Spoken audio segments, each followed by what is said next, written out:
আজকে আমি বাংলাদেশের দেওবন্দি ও কওমি ঘরানার জাতীয় পর্যায়ের ঠাকুর ও বিচি মৌলবীদের উদ্দেশ্যে কিছু প্রশ্ন করব। আমার প্রশ্নগুলোর জবাব দেওয়ার জন্য তাদেরকে কিয়ামত পর্যন্ত টাইম দেওয়া হবে। তাদের যদি সৎ সাহস থাকে, আশা করি তারা আমার প্রশ্নগুলোর সহি জবাব দিবে।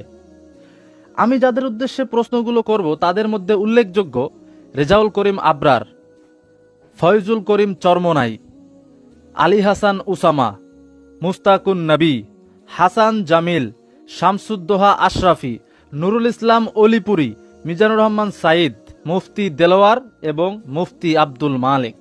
সরাসরি কোরআন ও সহি হাদিস থেকে আমার প্রশ্নগুলোর জবাব দিবা। ওই আন্তাজে খোরা যুক্তি মন গড়া ব্যাখ্যা দিবা তা চলবে না। মন গড়া যুক্তি আর খোরা অপব্যাখ্যা দিলে থাপড়ায় কানমান ফড়াইলাম। কোরআন সুন্নাহ থেকে। আসসালামু আলাইকুম দর্শক, ডক্টর ইনায়েতুল্লাহ আব্বাসী হুজুরের ছাত্র ঈদে মিলাদুন্নবী পালনের বিরোধীদের এবার কঠিন থেকে কঠিন চ্যালেঞ্জ দিলেন। দর্শক, হঠাৎ কি এমন চ্যালেঞ্জ দিলেন যা শুনে কওমি এবং ঈদে মিলাদুন্নবী বিরোধীদের গায়ে আগুন ধরে গিয়েছে? দর্শক, বিস্তারিত থাকছে পুরো ভিডিও জুড়ে। পুরো ভিডিওটি দেখলেই সবকিছু বুঝতে পারবেন ইনশাআল্লাহ। তো দর্শক, চলুন বিস্তারিত দেখে আসি। আজকে আমি বাংলাদেশের দেওবন্দি ও কওমি ঘরানার জাতীয় পর্যায়ের ঠাকুর ও বিচি মৌলবীদের উদ্দেশ্যে কিছু প্রশ্ন করব। আমার প্রশ্নগুলোর জবাব দেওয়ার জন্য তাদেরকে কিয়ামত পর্যন্ত টাইম দেওয়া হবে। তাদের যদি সৎ সাহস থাকে, আশা করি তারা আমার প্রশ্নগুলোর সহি জবাব দিবে।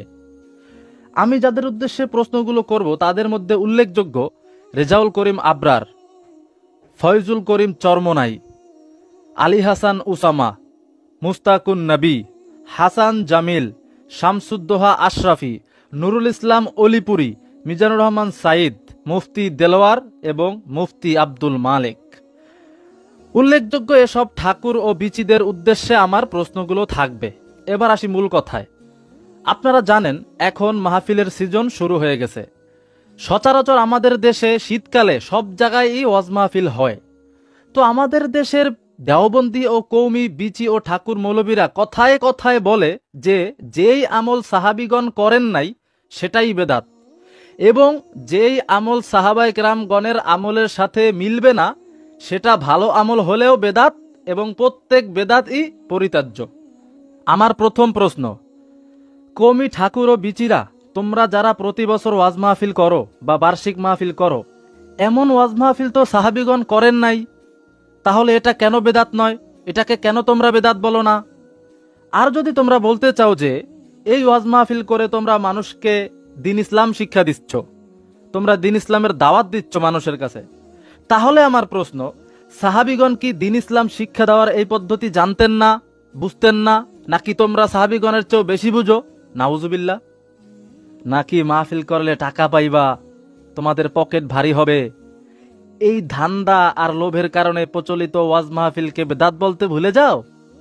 তাহলে কি তোমাদের নীতি এটাই যে টাকা আছে যেখানে তোমরা আছো সেখানে, টাকা নাই যেখানে বেদাত বলো সেখানে? আমার দ্বিতীয় প্রশ্ন, তোমরা যে কওমি নামের মাদ্রাসায় পড়ে পড়ে মৌলবী হইছো, সাহাবিগণ তো এমনভাবে মাদ্রাসায় পড়েন নাই, তাহলে কওমি মাদ্রাসায় পড়া বেদাত, এটাকে কেন তোমরা বেদাত বলো না?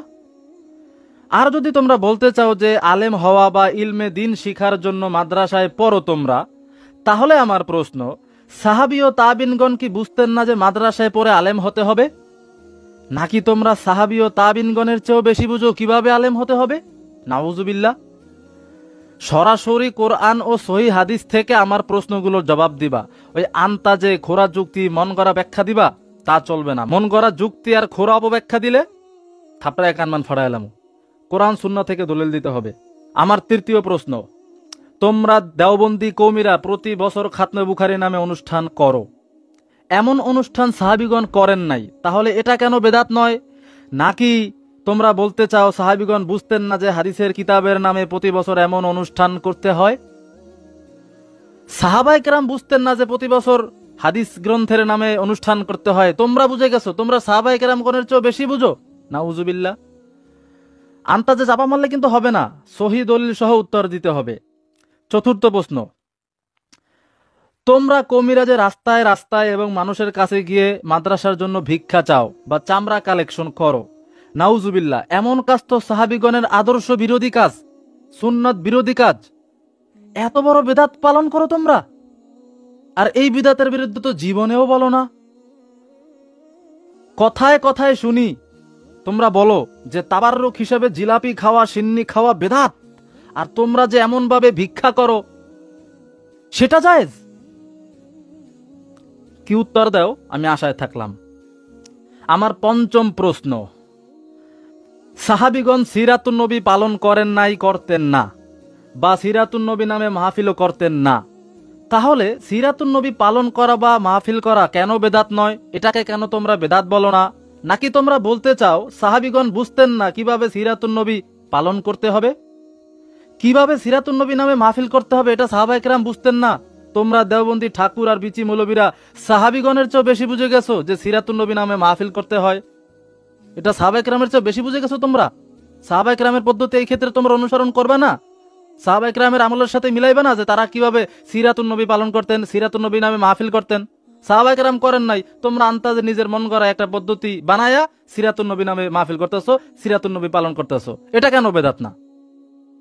প্রশ্নের উত্তর দিবা।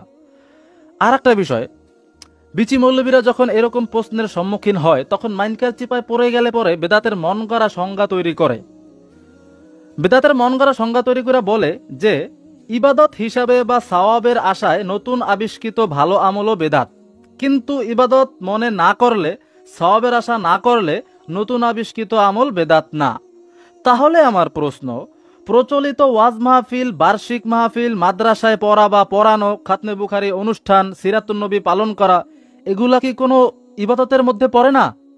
এগুলো সব কি ফাও, হুদাই, কোনো সওয়াব নাই এগুলায়? সওয়াব না থাকলে হুদাই এত ফাও কাজ কেন করো তোমরা কওমি বিচি আর ঠাকুর মৌলবীরা? নাকি আসল রহস্য এটাই যে এই ফাও কাজ না করলে তো তোমাদের পেট চলবে না, ধান্দা হবে না, টাকা পাওয়া যাবে না, মৌলবিগিরি চলবে না, ভিক্ষাও পাওয়া যাবে না, এই জন্য এসব ফাও কাজগুলো তোমরা করো নিজেদের স্বার্থের কারণে, এজন্য এগুলাকে বেদাত বলো না, তাই না? এটাই মনে হয় আসল রহস্য। তো যাই হোক, মূল কথা এটাই যে এইবার কোন রকম চাপাবাজি, খোরা যুক্তি, মন করা ব্যাখ্যা, যা ইচ্ছা তাই ভংচং মানুষকে বুঝায় দেওয়া, এইভাবে উত্তর দিলে চলবে না। সরাসরি কোরআন, সুন্নাহ, সহিহ হাদিস এবং সাহাবায়ে কেরামগণের আমল থেকে দলিল দিতে হবে, দলিল দিয়ে প্রমাণ করতে হবে, আমার প্রশ্নগুলোর উত্তর দিতে হবে। আমি কিয়ামত পর্যন্ত দেওবন্দি ও কওমি ঠাকুর ও বিচি মৌলবীদের 14 গোষ্ঠীকে টাইম দিয়ে রাখলাম, দেখি তারা আমার এই প্রশ্নগুলোর উত্তর দিতে পারে কিনা। এমনকি যদি এটাও তোমরা দাবি করো যে তোমরা এই কাজগুলো সওয়াবের নিয়তে বা ইবাদত মনে করে করো না, তাহলেও আমার দাবি থাকবে যে এই কাজগুলা যে কোনো ধরনের ইবাদতের মধ্যে পড়ে না, বা এই কাজগুলায় যে কোনো ধরনের সওয়াব নাই, এটা কোরআন ও সুন্নাহ থেকে প্রমাণ করবা। যদি তোমরা বলো বাঁচার জন্য যে না এগুলো তো আমরা সওয়াবের আশায় করি না, এগুলো কোনো ইবাদত মনে করে করি না, তাহলে এটাও কোরআন সুন্নাহর আলোকে, কোরআন সুন্নাহর দলিল দিয়েই প্রমাণ করবা যে এই যে কাজগুলা, সিরাতুন নবী মাহফিল, বার্ষিক মাহফিল, ওয়াজ মাহফিল, মাদ্রাসায় পড়া, খাতনে বুখারী অনুষ্ঠান, এইগুলা যে সওয়াব না বা কোনো ধরনের ইবাদত না, এটা কোরআন সুন্নাহ দিয়ে তোমরা প্রমাণ করবা। এবার দেখবো তোমরা কিভাবে উত্তর দাও। আজকের মতো এতটুকুই রাখলাম, আগামী ভিডিওতে আরো কিছু প্রশ্ন রাখবো ইনশাল্লাহ। দেখি যে আমাদের দেশের দেওবন্দি, কওমি, বিচি আর ঠাকুর মৌলবী যারা কথায় কথায় বেদাত বেদাত বেদাত বলে, তারা আমার এই প্রশ্নগুলোর কি জবাব দেয় এবং তারা তাদের এই বেদাতগুলোকে কিভাবে জায়েজ প্রমাণ করে সেটা আমি দেখব। শেষে আবারও বলতেছি, আমার প্রত্যেকটা প্রশ্নের জবাব সরাসরি কোরআন, সুন্নাহ, সহিহ হাদিস এবং সাহাবায়ে কেরামগণের আমল থেকে দিতে হবে, এর বাইরে দেওয়া যাবে না। মন গড়া যুক্তি, খোরা যুক্তি, অপব্যাখ্যা এইসব যদি দেও তাহলে থাপড়ায় কানমান ফাড়াই দেবো। হ্যাঁ, এখন অনেকে বলবে কেন থাপড়ানোর কথা কেন বললাম? কোরআন হাদিসের বিষয়, ইসলামিক বিষয় নিয়ে তোমরা মন গড়া চাপা মারবা, খোরা যুক্তি দিবা, তা আমি থাপড়ানো থেকে আদর করবো? ইসলামের প্রত্যেকটা বিষয় প্রমাণ করতে হবে কোরআন ও সুন্নাহর আলোকে, কোরআন সুন্নাহর দলিল দিয়ে। সুতরাং এর বাইরে কোনো কারো মন গড়া চাপা, খোরা যুক্তি, বস্তা বসা যুক্তি চলবে না। বস্তা বসা যুক্তি দিয়া যদি কিছু বলতে আসো তাহলে দর্শক, আশা করি সম্পূর্ণ ভিডিওটি আপনারা দেখেছেন এবং ডক্টর ইনায়েতুল্লাহ আব্বাসী হুজুরের ছাত্র কি চ্যালেঞ্জ দিয়েছে আপনারা বুঝতে পেরেছেন। দর্শক, যেহেতু আমি সঞ্চালক, আমি কারো পক্ষে কথা বলবো না এবং কারো বিপক্ষেও কথা বলবো না, যুক্তিসম্মত কথা বলবো আমি। দর্শক, এই যে ঈদে মিলাদুন নবী পালন করা নিয়ে, মিলাদ কিয়াম নিয়ে যুগ যুগ ধরে কিন্তু বিতর্ক চলেই আসছে। এর কোনো সুস্থ সমাধান আজ পর্যন্ত কেউ আসতে পারেনি।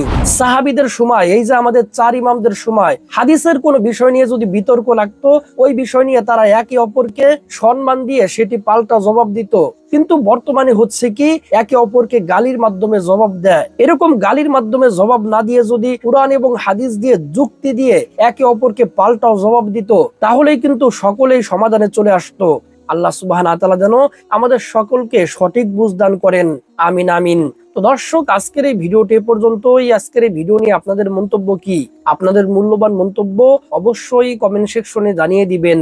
তো ভিডিওটি ভালো লাগলে লাইক এবং শেয়ার করে দিয়েন। চ্যানেলটি সাবস্ক্রাইব করে না থাকলে চ্যানেলটি সাবস্ক্রাইব করে দিয়েন। দেখা হবে নতুন ভিডিওতে। ততক্ষণ ভালো থাকুন, সুস্থ থাকুন। আল্লাহ হাফেজ।